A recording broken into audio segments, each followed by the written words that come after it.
আসসালামু আলাইকুম রহমতুল্লাহ। বন্ধুরা, আশা করি সবাই ভালো আছেন। সবাইকে আমার পক্ষ থেকে শুভেচ্ছা ও সালাম। আজকে বহুল আলোচিত বিএনপির জোট প্রার্থী বাংলাদেশ জামায়াতে ইসলামের সাথে বিএনপির আসন সমঝোতার চূড়ান্ত ঘোষণা করা হয়েছে।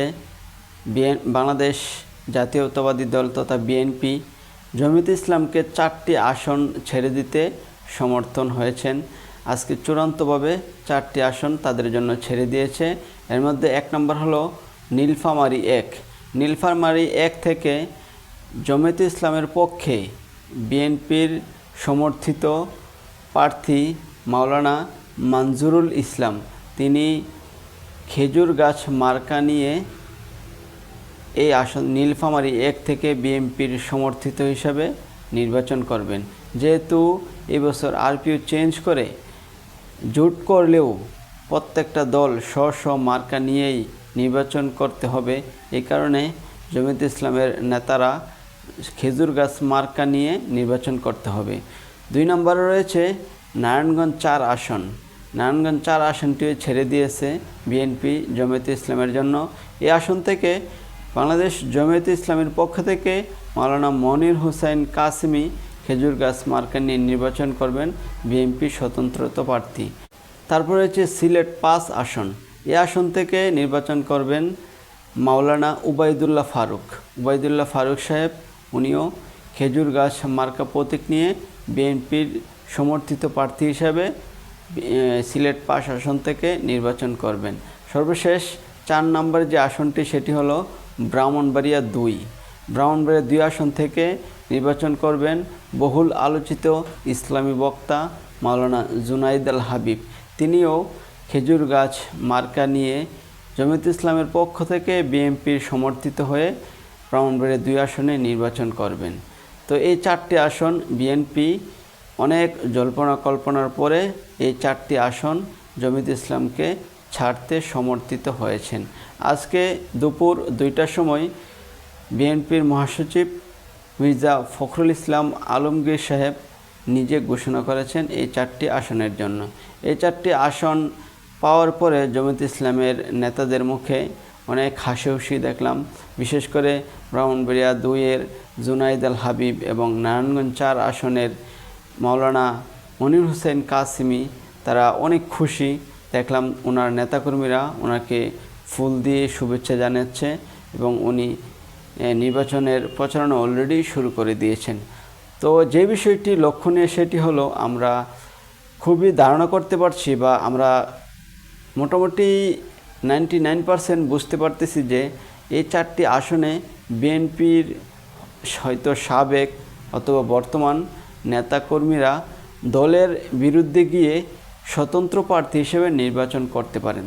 অলরেডি আমরা মোটামুটি 99% ধারণা করতে পারছি যে নারায়ণগঞ্জ 4 আসন থেকে মাওলানা মনির হুসাইন কাসেমির খেজুর গাছ মার্কা প্রতীকের বিপরীতে অলরেডি আমরা ধারণা করতেছি যে নারায়ণগঞ্জ 4 আসনের পক্ষে মাওলানা মনির হুসাইন কাসেমির বিরুদ্ধে খেজুর গাছ প্রতীকের বিরুদ্ধে স্বতন্ত্র প্রার্থী হিসেবে নির্বাচন করতে পারে বিএনপির সাবেক এমপি অ্যাডভোকেট শাহ আলম সাহেব।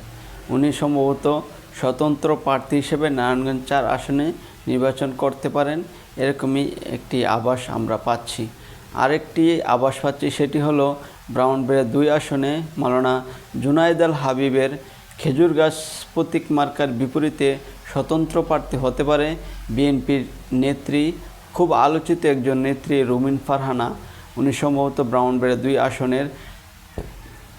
2 আসন থেকে স্বতন্ত্র প্রার্থী হিসেবে নির্বাচন করতে পারেন। এই 2টি আসনে, বিশেষ করে ব্রাহ্মণবাড়িয়া 2 আসনে বিএনপির হয়তো বর্তমান এবং সাবেক আরও কয়েকজন নেতা স্বতন্ত্র প্রার্থী হিসেবে নির্বাচন করতে পারে, এরকম একটি নিউজ আজকে সন্ধ্যার সময় জানা গেল। তো ব্রাহ্মণবাড়িয়া নারায়ণগঞ্জ 4 আসনেও সম্ভবত আরও 2-1জন স্বতন্ত্র প্রার্থী নির্বাচন করবে। তো যাই হোক, এটি দলীয়ভাবে কঠোর নিষেধাজ্ঞা দেওয়া হয়েছে যেন কোনো নেতাকর্মী স্বতন্ত্র প্রার্থী হিসেবে নির্বাচন না করে।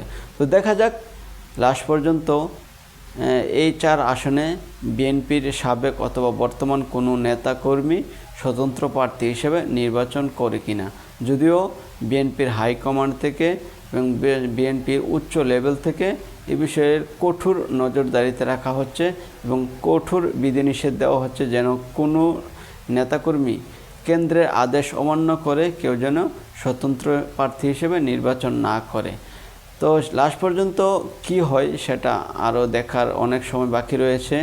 এ পর্যন্ত বিএনপির জোট হিসাবে জামায়াতে ইসলাম অনেক দিন ধরেই বিএনপির সাথে রয়েছে, অনেক জল্পনা কল্পনার শেষ করে অবশ্যই আজকে বাংলাদেশ জামায়াতে ইসলাম বিএনপি থেকে এই 4টি আসন নিতে সমর্থ হয়েছেন এবং বিএনপি জামায়াতে ইসলামকে এই 4টি আসন ছেড়ে দিতে রাজি হয়েছেন।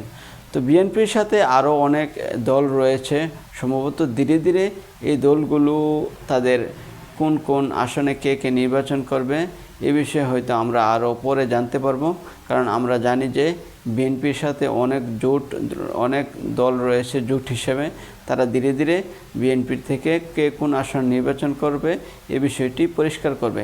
কারণ আর কিন্তু বেশি সময় নেই। ফরম হয়তো আপনারা সবাই জানেন যে ডিসেম্বরের 29 তারিখ পর্যন্ত ফর্ম তুলতে পারবে।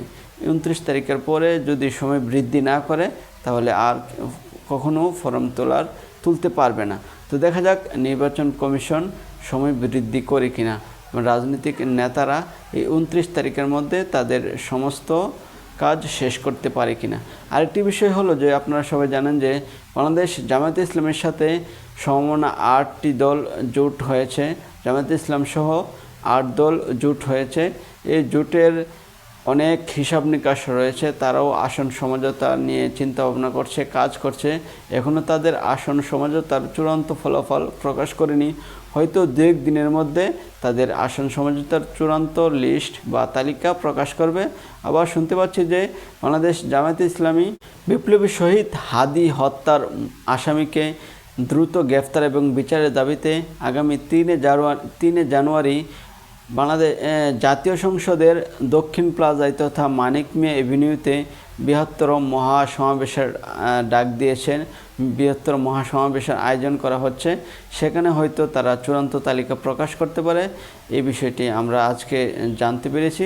দেখা যাক তারা এই মাসেই তাদের শুনেছিলাম এই মাসের মধ্যেই তারা আসন সমঝোতার চূড়ান্ত তালিকা প্রকাশ করবে।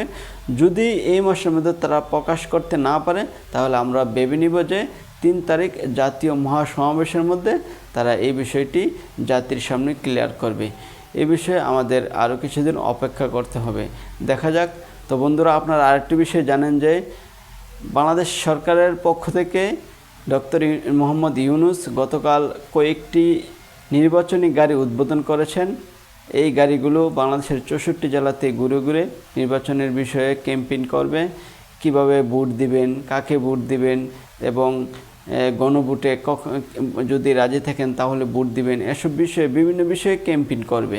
এই গাড়িগুলো আপনার এলাকায় আমার এলাকায় বাংলাদেশের 64 জেলায় ঘোরাফেরা করবে।